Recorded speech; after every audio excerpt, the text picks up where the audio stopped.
Dick Murdoch was Texas in human form. Boots, beer, and the kind of views that make HR departments flinch. He wasn't just old school, he was Confederate cosplay with a side of head trauma. A man so proudly backwards that even other racists went, "Damn, bro." Murdoch didn't play politics in the locker room because he didn't need to.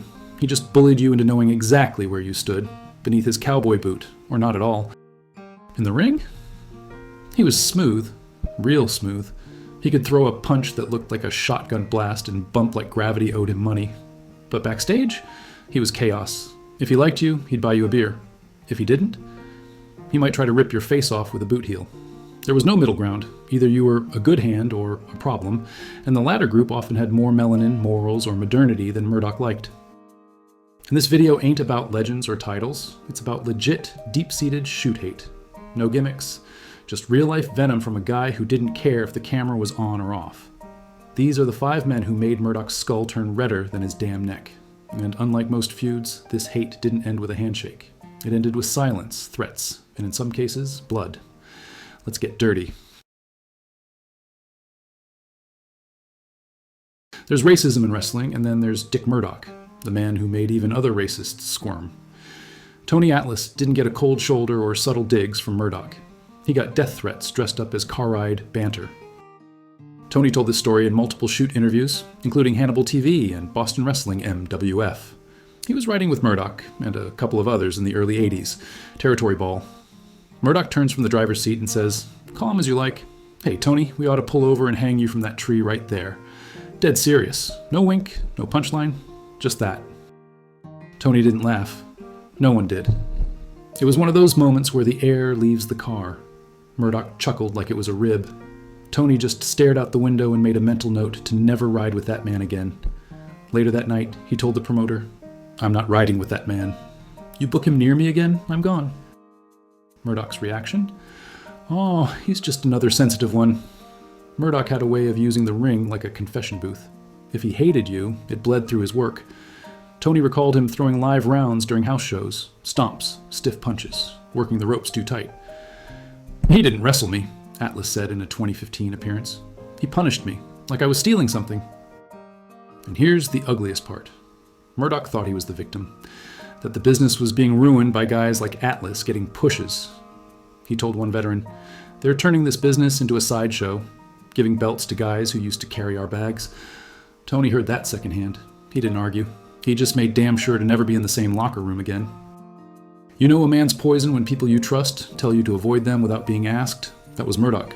Racist, unrepentant, and proud of it. And Tony Atlas? Still walking, still talking, still reminding people who the fuck Dick Murdoch really was. Like and subscribe. If hearing the ugly truth about real locker room hate gets your blood boiling, stay mad with us. Subscribe for more uncut shoot beef, and hit like so these stories never get buried under nostalgia and cowboy cosplay. If Dick Murdoch hated types of people, then Junkyard Dog was the walking, talking embodiment of everything that triggered his Texan rage stroke. JYD wasn't just black, he was beloved. He wasn't just powerful, he was protected. And in the Deep South, that made him a one-man culture war, and Murdoch wanted him gone. Back in Mid-South Wrestling, where Bill Watts ran things like a cigar-chomping warlord, JYD was the golden goose. White fans, black fans, kids, everyone popped for Dog. He had charisma that couldn't be taught and crowd control that would make Hogan jealous. Murdoch saw that, and instead of respect, he reached for the hate lever. The heat was never a blow-up. It was death by 1,000 cowboy boots. Murdoch, according to Jim Ross and Cornette's podcast, didn't hide his disdain for JYD. He'd loudly groan when Dog got top billing, made comments about how the business was getting soft. But the ugliest moments came in ring. Multiple Mid-South talent have said Murdoch worked stiff against JYD. Potato shots, sandbagging, never selling. It wasn't work rate problems, it was personal. He once allegedly told a green heel backstage, "Just be lucky you're not in there with that mutt. I'd lay him out for real if they let me." JYD, meanwhile, kept it pro. He didn't fight backstage, he didn't cut interviews about it. He knew how the game worked. As long as he was drawing houses, Murdoch couldn't touch him. And that, more than anything, drove Dick insane. Because Murdoch believed in the old guard. That wrestling was for tough white men who drank hard and bled on purpose. JYD smashed that to pieces by becoming the top star of the region, without any of Murdoch's vices. He didn't need to drink with the boys, he just needed a chain and a damn entrance pop. Murdoch resented that until the day he died. Murdoch didn't hate Ted because of talent. He hated him because Ted DiBiase represented everything Murdoch thought was ruining wrestling: manners, morals, and men who didn't treat the locker room like a saloon. They crossed paths constantly, Mid-South, Japan, even early WWF. Ted was second generation, but he didn't follow the boys' code. He didn't drink, didn't screw around, didn't play the games. He read his Bible between matches. He meant it. Murdoch saw that and immediately labeled him a fraud, the kind of guy who wore a cross on his chest and a target on his back. According to multiple territory vets, including Jim Ross and Buzz Sawyer's old travel crew, Murdoch openly mocked Ted in cars and locker rooms, called him preacher boy, accused him of being a narc, said, "Any man that clean got something to hide." That's the thing about Murdoch. If you didn't share his poison, he assumed you were faking. Ted, for his part, never swung back, but he didn't forget. When Murdoch no-showed a Mid-South town in '83, DiBiase told a crew member, "Tell Dick he's not missed." Later, in the WWF, Ted refused to share rides with him, even if it meant longer loops.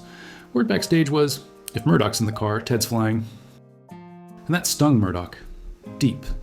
Because while Murdoch thought he was gatekeeping the business, Ted DiBiase was evolving it. Promoters booked Ted for trust. They booked Murdoch with a waiver. The game was changing, and Ted didn't have to change himself to win. The most telling moment? When Murdoch died in '96, very few men from the newer generation spoke up. Ted was asked for comment and said coldly, he was who he was. That wasn't praise. That was an obituary with a shut door. Murdoch never understood why the business left him behind. Ted DiBiase was the reason. Like and subscribe. Some beefs are loud, some are silent, slow deaths with no forgiveness. Subscribe for the ones that still fester. Hit like if you know not all hate ends with a handshake. Some feuds are loud. This one? It never even got booked. Bad news. Brown hated Dick Murdoch so deeply that he flat out refused to wrestle him. Anywhere, anytime, for any amount of money. And unlike the usual carny hearsay, this one's been confirmed straight out of Brown's mouth. In multiple interviews, Brown laid it bare. He believed Murdoch was a racist and accused him of being connected to the Klan. The kind of accusation that doesn't just stay backstage. It stains legacies. I wasn't going to work with him. I don't care what they paid. Bad news. Brown said in his RF video shoot interview, there's no footage, no house show program, not even a phantom match on some 1980s Puerto Rican card. That's the point. Brown never let it happen. When Murdoch was winding down in WWF, mid-80s, Brown hadn't even debuted yet. Once Brown got in, Murdoch was long gone. But Brown still carried that hate like a loaded shotgun. Told the world about it, said it proudly. This wasn't your usual, he stiffed me once beef. This was something way darker. It was a complete rejection, not just of working together, but of even letting Murdoch's name near his own. You know it's real when the guy doesn't want to fight you, because he'd rather pretend you don't exist. That's not pro wrestling heat. That's a moral standee. Dusty Rhodes was Murdoch's brother, until he became everything Murdoch swore to destroy.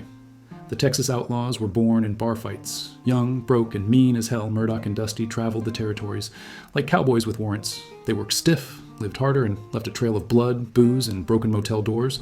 But that bond didn't survive success. Because when Dusty rose up, Murdoch saw it as betrayal. The hate started slow. Dusty got booked ahead of him in Florida. Then he got solo pops in Amarillo. Then came Atlanta, the promos, the polka dots, the power. And Murdoch couldn't stand it. He told people, including Buzz Sawyer, Grizzly Smith, and even Tully Blanchard in late bar stories. Dusty sold out. That fat bastard forgot who he rode in with. But it wasn't just fame. It was who Dusty got over with. Dusty Rhodes connected with poor, working-class black fans, fans Murdoch openly resented. When Dusty started calling himself the common man, Murdoch shot back backstage. He ain't common. He's just playing preacher for a bunch of damn marks. You can decode that all day, but the venom's loud. It got worse in the late 70s. Murdoch started mocking Dusty in front of younger talent, did impressions of his lisp, called him Martin Luther Bling, even told one Memphis rookie, don't ever trust a man who dances for a living. When Dusty finally cut ties, Murdoch took it like a divorce. He never forgave it, and he never stopped talking about it. Dusty forgot who made him tough. He once told a stunned Steve Kieran after a Florida loop. He turned into one of them. There's no reunion story, no forgiveness arc. When Dusty was writing for WCW, Murdoch's name came up once. Dusty said, flat. Not him. Murdoch died pissed off. He didn't just lose Dusty, he lost the business to him. And that was a wound no amount of Lone Star beer could clean. Want more stories where friendships end in silence and legacy turns to hatred? Hit subscribe. Smash that like button harder than Murdoch dropped kayfabe.